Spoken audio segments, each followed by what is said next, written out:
Good morning, we are live, and I just want to take a couple of minutes and explain what you should be doing if you send out a round of disputes and the credit bureaus just don't respond. Well, the question is, are you supposed to change tactics, change methods? Are you supposed to wait to get a response from them? The answer to that is no, no, and no. Okay, there's a very specific thing that you should be doing in a specific way you should be disputing to, number one, make sure you actually get a response, and number two, that you remove your negative items from your credit report without having to wait for a response from the credit bureaus. Okay, so first of all, we should be doing factual disputes. What is factual disputes? Well, it's actually really simple.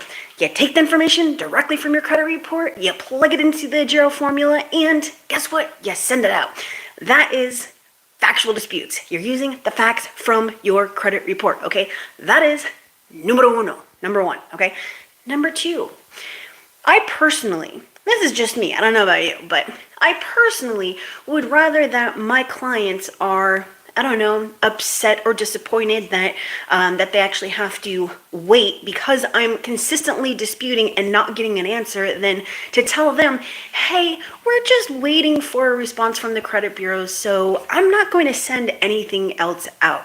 How much sense does that make? It doesn't make any sense whatsoever. So do not wait for the credit bureaus to do anything, because if you do, you're just going to be waiting forever and you're not going to remove your negative items. So this is what you're going to do. You are going to send out your disputes regardless of the method, although I am telling you that you should probably be doing factual disputes, right? Send out your disputes. You're going to wait a period of 30 days. So if you're not sending it out certified, that's okay. I'm not going to hate, right? You are going to actually send out your disputes, wait 34 days, because we're going to give them a couple of days to receive the mail, right? Or if you're sending it out certified or with tracking or whatever, you're going to know when they receive it, right? Count 30 days from then. We are then going to pull a new credit report. Check for your deletions, your new information, your updates, all that kind of stuff. Now we have new and relevant information to take directly from the credit report to create a new round of disputes, okay? Smash that like if you understand how to do this, all right? Now, when we go and we create our new round of disputes, we have waited our 30-day required time period. We can now send out a new round of disputes, right? So we are not waiting for something to come in the mail, because guess what? They receive 1.5 million disputes per month per bureau, around that amount. Do you really think that they want to invest over $900,000 in postage to respond to those 1.5 million disputes? And you know what? Let's give them a little bit of a discount. Let's bring it down to $800,000, okay? No one wants to pay this money. Are you sending a self-addressed stamped envelope when you send your disputes? No, you don't. So who's paying for this postage? It's much more profitable for the credit bureaus to not respond. You get frustrated, you go away, they win. Your credit is still subprime. The creditors can still charge you an exorbitant amount in, interest and APR, and guess what? They win, you lose, you still have negative items. So we are not going to let them win. So when they do not respond, you are going to do this. Again, wait for 30 days. If you're not sending out certified, count 33 or 34 days, pull that new report, find your new and relevant information. Obviously, we're not redisputing anything that was removed. And then now we're going to do the exact same thing, where we're waiting a very specific period of time, pulling a new credit report, looking for those deletions, using our accounts that are still remaining, extracting the new and relevant information. I'm going to explain why we're saying new and relevant information multiple times, and creating our new round of disputes. This is the exact same thing you are going to do consistently until your negative items are removed, or until you sue them, or until you go to the CFPB, or until yada yada yada, okay? So the reason I'm saying new and relevant is because, number one, you should never reuse a dispute reason. If you said unknown, you don't say unknown again. You said not mine, you're not saying not mine again. You said first date of delinquency is you're not saying that again. If you said date last paid is blah blah blah, you're not saying that again. Now, if the information changes, we can reuse it. Obviously, that does not work for unknown, right? But if you have been following me for the 9 years I have been here right on YouTube, proving that there's a very specific way to dispute, then you would have been at my Evolution Line Method webinar where I explained how you can reuse those dispute reasons that are at the top of the hierarchy when that information changes, right? So if we said date last paid, for example, and they said, oh, it's verified, blah, blah, blah, but they changed the information, you can reuse that dispute without having to go down that hierarchy, right, to something that might not be so impactful for removing the account from your credit report or updating it, right?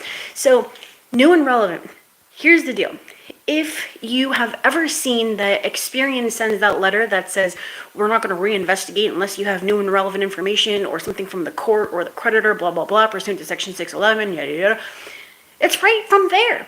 New and relevant. Guess what we are doing every single time we pull a new credit report? We're not reusing a dispute. We're looking for something new factually that we can dispute on the credit report. So it is new and it is relevant because it is on there. We have not disputed it and it is inaccurate or it is in violation or it is missing. It's incomplete. It's whatever. Okay.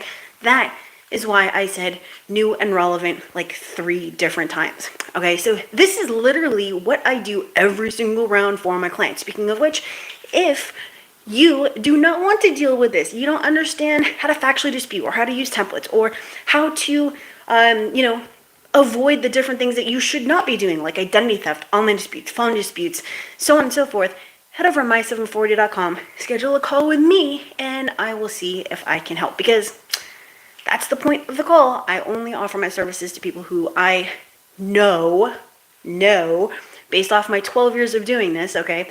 Again, 9 years on YouTube, but 12 years in total, that I can actually help them, right?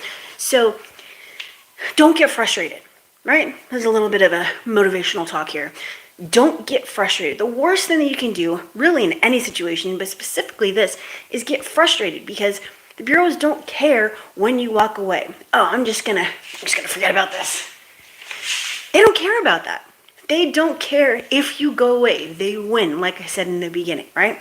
If you get new negative items, they don't care. Nobody cares about this stuff except for you. And you are the only person who is going to keep you in this process doing this the right way. So you have to motivate yourself to remain calm, not get pissed off, not do the things that you shouldn't be doing, like jumping to the next step, like going to the CFPB. And you will eventually remove your negative items, because obviously this process was not made for us, right? These laws and these regulations and all that kind of stuff, this is a different talk for a different day, right? But none of this was ever made for us. So we have to utilize our due process to dispute inaccurate information on our credit report, okay?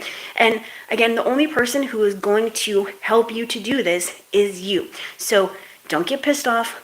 Don't throw your hands up in defeat, and do not allow for the bureaus, the creditors, and the collectors to win, because I promise you, they do not care, all right? They don't care if your house burned down.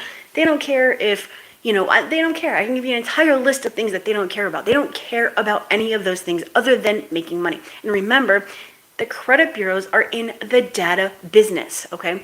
They obtain, maintain, and sell your information, and that is all they care about. So when you are disputing with them and they're having to remove your negative items, it's obviously going to cost them money, okay? This is why it is a conflict of interest, and they shouldn't be the ones that are doing it anyways, okay? Keep this at the forefront of your mind and just continue to dispute the right way, and you will see results, okay? Obviously, I'd get you results faster because this is what I do, but I have 1,150 videos that break it down in plain English and explain how to remove negative items from your credit report, okay? So the information is out there. All right, so again, when the credit bureaus do not respond, do not wait. Continue to dispute. You need to make sure that you are keeping track somehow, whether it's on a piece of paper or you have software or you have something. You need to track when you sent out your disputes, the dates of your credit report, so on and so forth.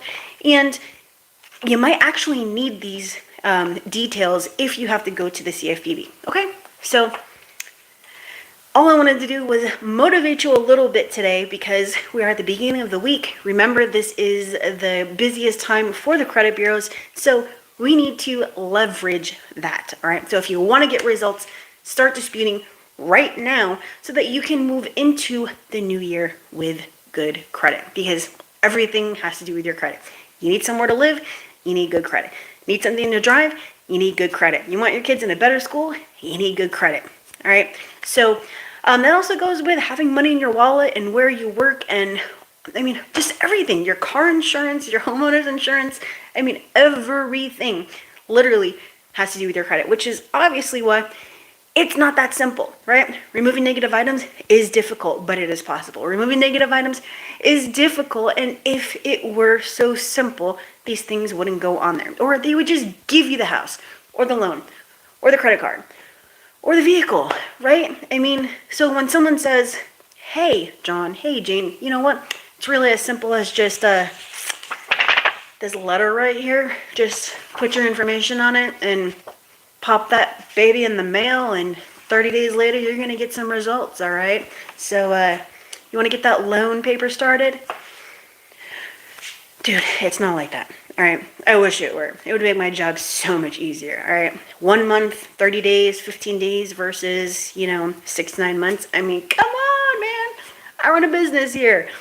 So, anywho, that is it for today. I got calls, clients coming, all that kind of stuff. I gotta go, but remain patient, remain persistent, remain consistent, and you will, if you're doing it the right way, get these things off your credit report. All right, so I'll see you later. Have a great day.